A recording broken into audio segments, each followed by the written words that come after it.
Yes, folks, it's Jaws time because I'm joined by Edward McCormack, who's got the second biggest collection of Jaws memorabilia in the world. He's a fanatic about the film, and it certainly takes me back because it was a very important time in my life growing up, queuing around the Empire in, I think it was 1973, to see this wonderful film.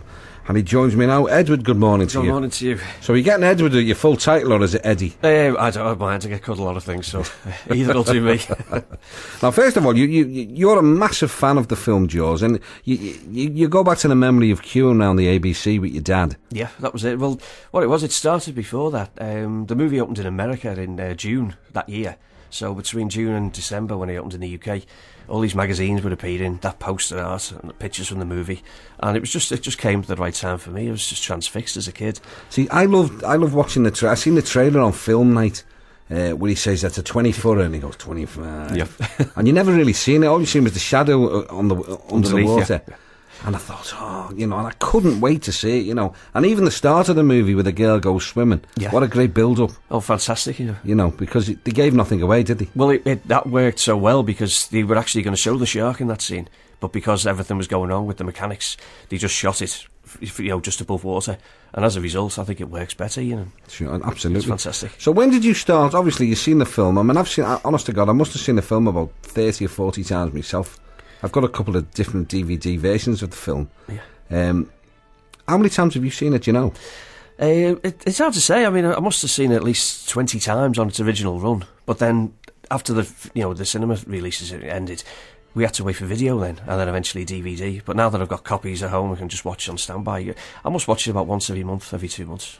But I do a lot of other stuff, like electronic stuff, where I use bits from the movie, so I do go back to it all the time as well, even if I don't watch the full thing, So I'd say about once a month.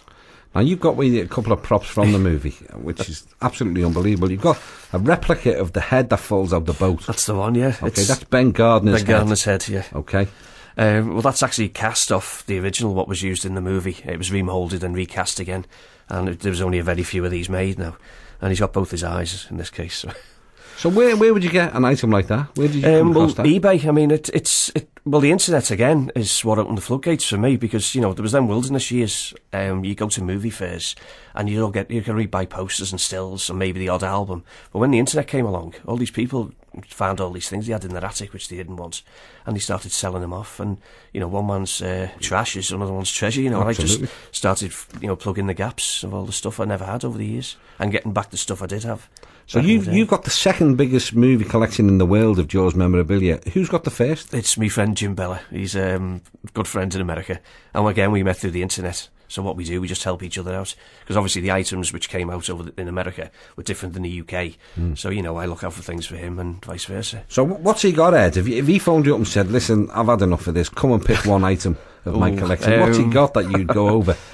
He's got a couple of crew t-shirts, which the cast and crew wore on set. They only made so many, and they had the print of the movie on and stuff. And he's actually got, I brought some in with me here. He's actually got actual rubber tooth from one of the 3 sharks they used in the movie. Really? So it was the first thing he showed me when I went over to visit him. And what about, when the shark goes into the lake, into the pond? The shark's in the pond. Do you know? I mean, there's a big mistake in that film, isn't it? At that stage, or is that a myth? That the guy in the boat. It's hard to say. Yeah.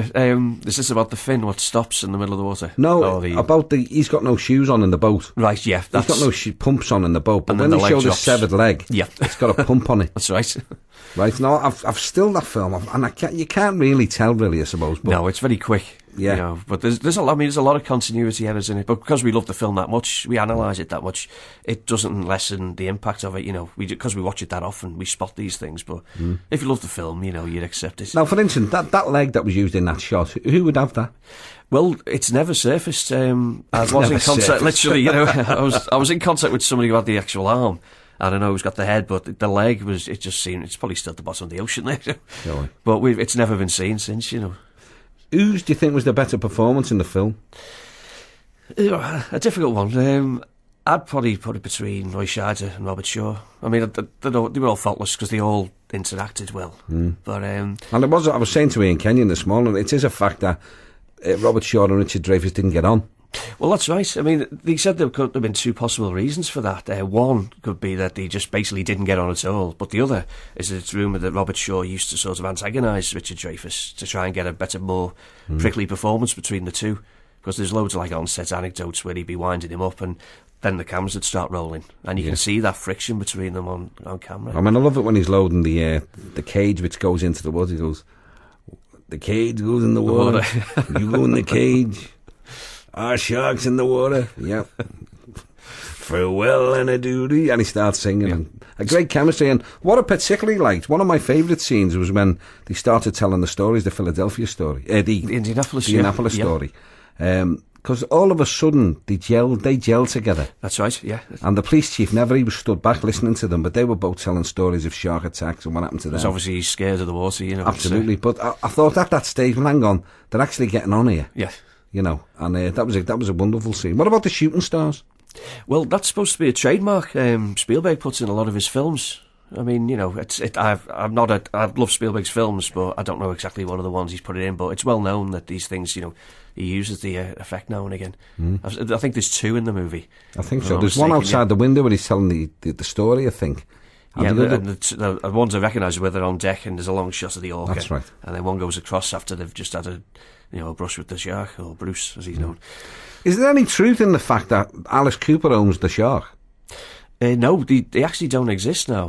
One ended up in Universal Studios, and the only sort of like cast left of it is in some scrapyard in California. It's just rotting away in the sun. The guy who owns it has got it like on this huge pole, and he just doesn't want to get rid of it. He won't sell it or nothing. Go away. And sadly, like Spielberg, because it was so early in his career, he doesn't particularly care for it now. No, because he had such a bad experience making the movie. Must break your heart, that Ed, well, thinking about it that. Does. You must have sleepless nights thinking about that, rotting away over there. Because you've been to where they filmed it in Martha's Vineyard, haven't you? I was lucky enough to stay in the log cabin twice, where Steven Spielberg stayed during the actual shoot. I mean, it was demolished about a year ago now, but it's incredible. That's where basically every night Robert Shaw, Dreyfus, and the rest of the cast and crew basically had rewrite the script over dinner. So to actually stay there around that table, and it was fantastic, incredible experience. What about the little boy? What became of him? Is he gone into acting? Well, there was the younger son. He's still. They were all islanders, you see. Most of the people in the movie you see as like secondary roles were just cast on the island. And when we went over in 2005, you get to meet these people. Unfortunately, the older brother, he died. He was only about 38 heart attack. But the younger son, played Sean Brody, Jay Mello, his name is. He still lives on the island. I think they were all very taken aback when we all went over there and invaded the islands, because to them it was just like a job, and then they'd forgotten about it. But when we all got there in 2005 for like the official event, because I was flicking through the Sky channels the other week, and one of the holiday channels was showing Martha's Vineyard, and obviously they'd done a little bit on Jaws and interviewed one or two who had little speaking parts. But it's a beautiful place, isn't it? It's wonderful. It's just nothing but white picket fences. Whoever's got the monopoly on white paint over there must be a millionaire. Yeah. But it's a lovely place,